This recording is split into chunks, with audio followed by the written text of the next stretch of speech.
कि बरामदात भी बढ़ी है और दरामदात भी बढ़ी है, दरामदात ज्यादा बढ़ी है। मैशी स्टेबिलिटी पाकिस्तान में है। सवाल यह है कि स्टेबिलिटी कैसे आई है? क्या स्टेबिलिटी आई है इसलिए कि हुकूमत ने कोई पॉजिटिव इकदाम लिए? तो वो आंसर है नो, हुकूमत ने तो कुछ भी नहीं किया है। स्टेबिलिटी दो वजह से आई है। एक तो ये कि आपकी दुनिया भर में तेल की कीमतें, खाम तेल की कीमतें और दीगर कमोडिटीज की कीमतें कम हो गई, जिसकी वजह से हमारे करंट अकाउंट के ऊपर या इंपोर्ट बिल पे प्रेशर कम हो गया।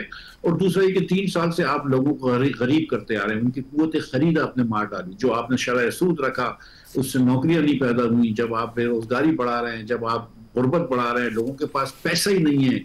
एवरेज जो आदमी 3 साल पहले 1 लाख रुपए कमाता था, आज उसके लाख रुपए 60,000 के बराबर हो गए हैं। तो उसकी जब कुव्वत खरीद कम हो गई, कुछ खरीद ही नहीं पा रहा बेचारा, तो आपकी एग्रीगेट डिमांड कम हो गई, इंपोर्ट की डिमांड कम हो गई, उससे स्टेबिलिटी आई है। लोगों को गरीब करके स्टेबिलिटी आई है। लोगों को तकरीबन गुर्बत में धकेल के स्टेबिलिटी आई है। तो इस पे हुकूमत को शहनाइयां नहीं बजानी चाहिए। ठीक। हुकूमत को ये करना चाहिए, कोशिश करके हुकूमत की तरफ, ग्रोथ की तरफ जाना चाहिए।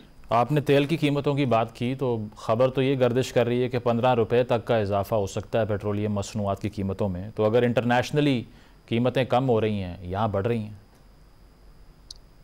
वो एक फार्मूला होता है जिसके तहत यहाँ से कम होती हैं, बढ़ती हैं, क्योंकि पिछले 15 दिनों में जंग के दौरान कीमतें बढ़ी भी थी, तो यहाँ पे कीमतें बढ़ी हैं।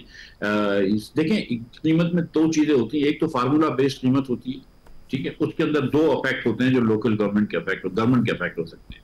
नंबर एक, एक्सचेंज रेट क्या है, वो भी मार्केट बेस्ड होता है फॉर द मोस्ट पार्ट। इस वक्त एक्सचेंज रेट जो था वो रुपया टूट रहा है, उसकी वजह ये कि स्टेट बैंक को बहुत सारा रुपया वापस करना था। और कुछ तो रीरोल भी चाइना ने किया है, वो बहुत सारा रुपया, क्योंकि पिछले माजी के हमने जो जो हमारे गुनाह हैं, जो हमने लोन लिए रहे थे बेअताशा, उसको आज वापस करना पड़ रहा है। तो इसलिए ये तो पैसे होते हैं। और नंबर दो जो होती है कि वो हुकूमत इस पे टैक्स कितना लगाती है इंटरनेशनल प्राइस के ऊपर। तो इस वक्त पिछले 15 दिन पहले तक तो 78 रुपए टैक्स था। मेरा नहीं ख्याल है कि हुकूमत टैक्स बढ़ाएगी। हो सकता है कि IMF से बात मैंने सुना है कि 100 रुपए तक की हुई है, तो वो हुकूमत टैक्स लगाएगी, लेवी लगाएगी 100 रुपए, और उसके ऊपर शायद कार्बन लेवी लगा लेगी 2.5%। लेकिन बाकी इंटरनेशनल प्राइस होती है ना, वजीर आजम कम करते हैं ना वजीर आजम बढ़ाते हैं, ये फार्मूला होता है। बिल्कुल। इस पे पिछले 12 महीने में ब्लूमबर्ग की भी एक रिपोर्ट आई है जो कि ये कह रही है कि डिफ़ॉल्ट रिस्क जो है 59% से कम होकर 47% रह गया है। सरमायाकारों का एतमाद बढ़ रहा है। इस पर क्या कमेंट करेंगे आप? इस पे कोई डाउट ही नहीं। आप देख लीजिए कि आज से 2-3 साल पहले, 1 साल 2 साल पहले जब आप टीवी के शो करते थे, तो कितनी मरतबा आप इकोनॉमिस्टों को बुला के पूछते थे कि यार डिफॉल्ट का क्या रिस्क है। आज तो कोई बात नहीं करता है अल्लाह की मेहरबानी से। तो डिफॉल्ट का रिस्क तो नहीं है, क्योंकि ये देखें, पाकिस्तान की मईशत जब तक कि पेट्रोल $70-75 तक होता है, पाकिस्तान की मईशत का डिफॉल्ट का चांस नहीं होता। उसके बाद जब चले जाता है तो आपके डिफॉल्ट का चांस बनता है। आज क्योंकि $65 का ऑयल है, तो पाकिस्तान की मईशत के पास एक फिस्कल स्पेस है, और अगर ये शहबाज शरीफ साहब इसको इस्तेमाल कर लेते और कुछ रिफॉर्म्स कर लेते तो बेहतरी आ जाती। वो उन्होंने जाया कर रहे हैं, जाया कर चुके हैं और जाया कर रहे हैं लोगों का वक्त, और हम गरीब से गरीब तर होते जा रहे हैं, दुनिया हमसे आगे निकल रही है। सही। 2024 का जो टैक्स साल है, इसके जो फैक्ट्स हैं वो ये बताते हैं कि जो रिटर्न जमा करवाने वाले अफराद हैं उसमें 76% रेज़ हुआ है, इजाफा हुआ है, लेकिन जो टैक्स रेवेन्यू है उसमें सिर्फ 30% रेज़ हुआ है। तो इसका क्या मतलब है कि जो लोग फाइलर बनना चाह रहे हैं वो सिर्फ जो उससे अटैच्ड बेनिफिट्स हैं वो एंजॉय कर रहे हैं, लेकिन टैक्स दे नहीं रहे? और इसका फिर कर क्या सकती है हुकूमत? देखिए, वो क्योंकि आपने पहले कैटेगरी रखी थी नॉन फाइलर्स और फाइलर्स की। मतलब नॉन फाइलर से मुराद ये कि जो आदमी कहे कि हम आपके कानून नहीं मानते, हम आपको टैक्स नहीं देते, लेकिन बहरहाल अगर हमको गाड़ी खरीदनी हुई तो कुछ फालतू पैसे दे देंगे। फिर आपने कहा कि चलो नॉन फाइलर और फाइलर के बाद लोगों को जब गाड़ी खरीदनी होती तो एक दिन पहले फाइल करा देते। फिर आपने कैटेगरी डाली लेट फाइलर्स की। ये लेट फाइलर जो है 10,000 रुपए नहीं देगा ज्यादा, 8,000 रुपए ज्यादा एग्री देगा। ये basically government it's a dog chasing its own tail. देखिए, सच्ची बात है कि फिर इस बार आपने कोशिश की हुकूमत ने कि हम उन लोगों को जो फाइलर नहीं है गाड़ी और मकान नहीं खरीदने देंगे, लेकिन आखिर में फिर इतनी एग्जाम्पशन दे दी कि 1300 सीसी की गाड़ी खरीद लो और 1000 गज का मकान खरीद लो, उसके बाद बताना। तो पागलपने वाली बातें। हुकूमत को देखिए, एक तो टैक्स रेट्स कम होने चाहिए, इसमें कोई डाउट नहीं है मेरे जहन के अंदर कि जो शायद अब्बासी साहब जब वजीर आजम थे और मैं वजीर खजाना था, और हम जब लेके गए थे टैक्स रेट्स को 15% 15 नहीं कर सकते तो 20-22% से ज्यादा नहीं होना चाहिए।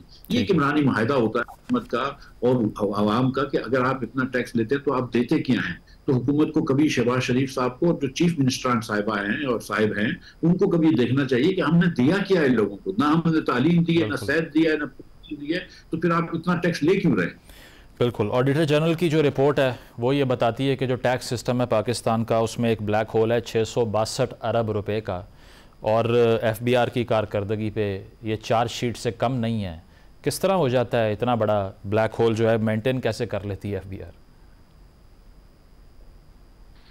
लीकेज जो अब ये बात आप ये जी जी मैं अब ये बात हमको देखने की है कि जब एफबीआर एक नोटिस देती है, 1 अरब रुपए का नोटिस देती है, तो कितना परसेंट रिकवरी होती है? अगर एक टैक्स पेयर को बोलती है कि आपने 1 अरब रुपए का टैक्स नहीं दिया, तो रिकवरी जो है वो 1% भी नहीं होती।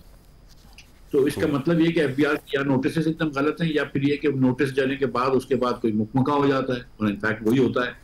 और उसके बाद आपने उन्हीं एफबीआर वालों को आप कहा कि आप मुंजमद कर लें अकाउंट से पैसे निकालने, और तीसरी फिर आपने कहा कि आप अरेस्ट कर लें। तो ये पता नहीं आप किस तरफ लेके जा रहे हैं। मतलब सिविल लिबर्टीज तो खत्म कर दी हैं, फाइनेंशियल लिबर्टीज भी खत्म कर रहे हैं। बिल्कुल, मैं उसी तरफ आ रहा था। ये जो आर्टिकल 37AA है, इस पे काफ़ी तनकीद हो रही है कि कुछ साबित होने से पहले ही आप अरेस्ट कर सकते हैं, ट्रायल और कमिश्नर की मंजूरी के बगैर ही जो इनकम टैक्स ऑफिसर है उसको इतना एम्पावर कर दिया है। तो बिजनेस कम्युनिटी तो एहतजाज कर रही है इस पर। बिल्कुल होना चाहिए। देखें, इससे पहले भाई एक ही कंपनी को, एक ही इदारे को पावर था कि इन्वेस्टिगेशन के दौरान वो पकड़ ले, और वो था नैब। उसमें भी नैब जो था वो चेयरमैन से पूछता था, और अब तो इन्होंने तो ये कह दिया कि असिस्टेंट कमिश्नर को अगर कमिश्नर साहब ना मिले तो वो बगैर उसके भी पूछ सकते हैं और दूसरे दिन बता सकते हैं। तो पहले दिन आपने पकड़ लिया तो किसी बिजनेसमैन की पदवी तो उछाल दी ना, ये तो नहीं हो सकता ना। फिर उसके बाद हमने सुना था कि वजीर आजम साहब ने कहा कि नहीं वो कमेटी होनी चाहिए। तो मैं ये सचमुच ये समझता हूँ कि कमेटी होनी चाहिए, और अगर उसके अंदर फिर बिजनेस के रिप्रेजेंटेटिव हों तो अच्छा हो, क्योंकि ये एफबीआर को इस किस्म का पावर देना कि वो किसी इज्जतदार बिजनेसमैन को जाके अरेस्ट की थ्रेट करें, ये तो एक अब्यूज के लिए आप वो जगह खोल रहे हैं। ये बिल्कुल नहीं होना चाहिए। ठीक है। On the last note, China ने 3.4 अरब डॉलर का जो कर्ज है उसको रोल ओवर किया है। क्या इम्पैक्ट होगा, और ये एक्सपेक्टेड था? जी, एक्सपेक्टेड जरूर था, लेकिन फिर भी कोई चीज अगर अच्छी हो जाती है तो अच्छा है। चाइना में देखें, आईएमएफ से हमारी एक ये एग्रीमेंट था कि जून की 30 को $14 बिलियन पाकिस्तान के अकाउंट में होने चाहिए। पाकिस्तान के अकाउंट में जब हमने चीन को ये पैसे वापस कर दिए तो $8.9 बिलियन सिर्फ हमारे स्टेट बैंक के रिजर्व में रह गए थे, जो कि बहुत डेंजरस है। 10 बिलियन से नीचे तो कभी भी नहीं होना चाहिए। हमने 14 बिलियन का आईएमएफ से वादा किया हुआ था, तो इसीलिए बहुत अरसे से मार्केट से स्टेट बैंक डॉलर खरीद रहा था, और इसकी वजह से आपने देखा कि डॉलर की वैल्यू भी बढ़ रही थी, और बहुत अरसे से स्टेट बैंक जो था वो इंपोर्ट नहीं करने दे रहा था। और आपने ये देखा कि अभी ये एडिबल ऑयल, खाने पीने का जो तेल होता है, उसकी एलसियां नहीं खुल रही थी, जिसकी वजह से तेल में महंगाई भी हो गई है। तो अब वो अल्लाह करेगा तो वो स्टेट बैंक पैसे देगा तो मार्केट में थोड़ी सी शॉर्टेज कम होगी, तो हम 13 बिलियन पे पहुंचेंगे। 14 पे तो नहीं पहुंचेंगे, लेकिन 13 बिलियन मेरे ख्याल से आज रात तक हो जाएंगे, जो कि स्टेट बैंक से हमारा आईएमएफ से 14 का था। तो ये जरूरी थे कि ये पैसे आ जाते। अब लेकिन इससे बात ये पता चलती है कि मुल्क अब भी जो है वो लोन्स के ऊपर डिपेंड करता है। हमारी सेहत जो है वो लोन के ऊपर होती है, और $65 के ऑयल के अंदर भी अगर हमको चीन वगैरह कर्जे ना दें तो हम लुढ़क ही रहे। बिल्कुल, मईशत का जो इन्हिसार है वो अब भी कर्ज़ों पे ही है। बहुत शुक्रिया, मिफ्ताह इस्माइल साहब हमारे साथ मौजूद थे। ब्रेक शामिल करते हैं, ब्रेक के बाद वापस आएंगे। Stay with us.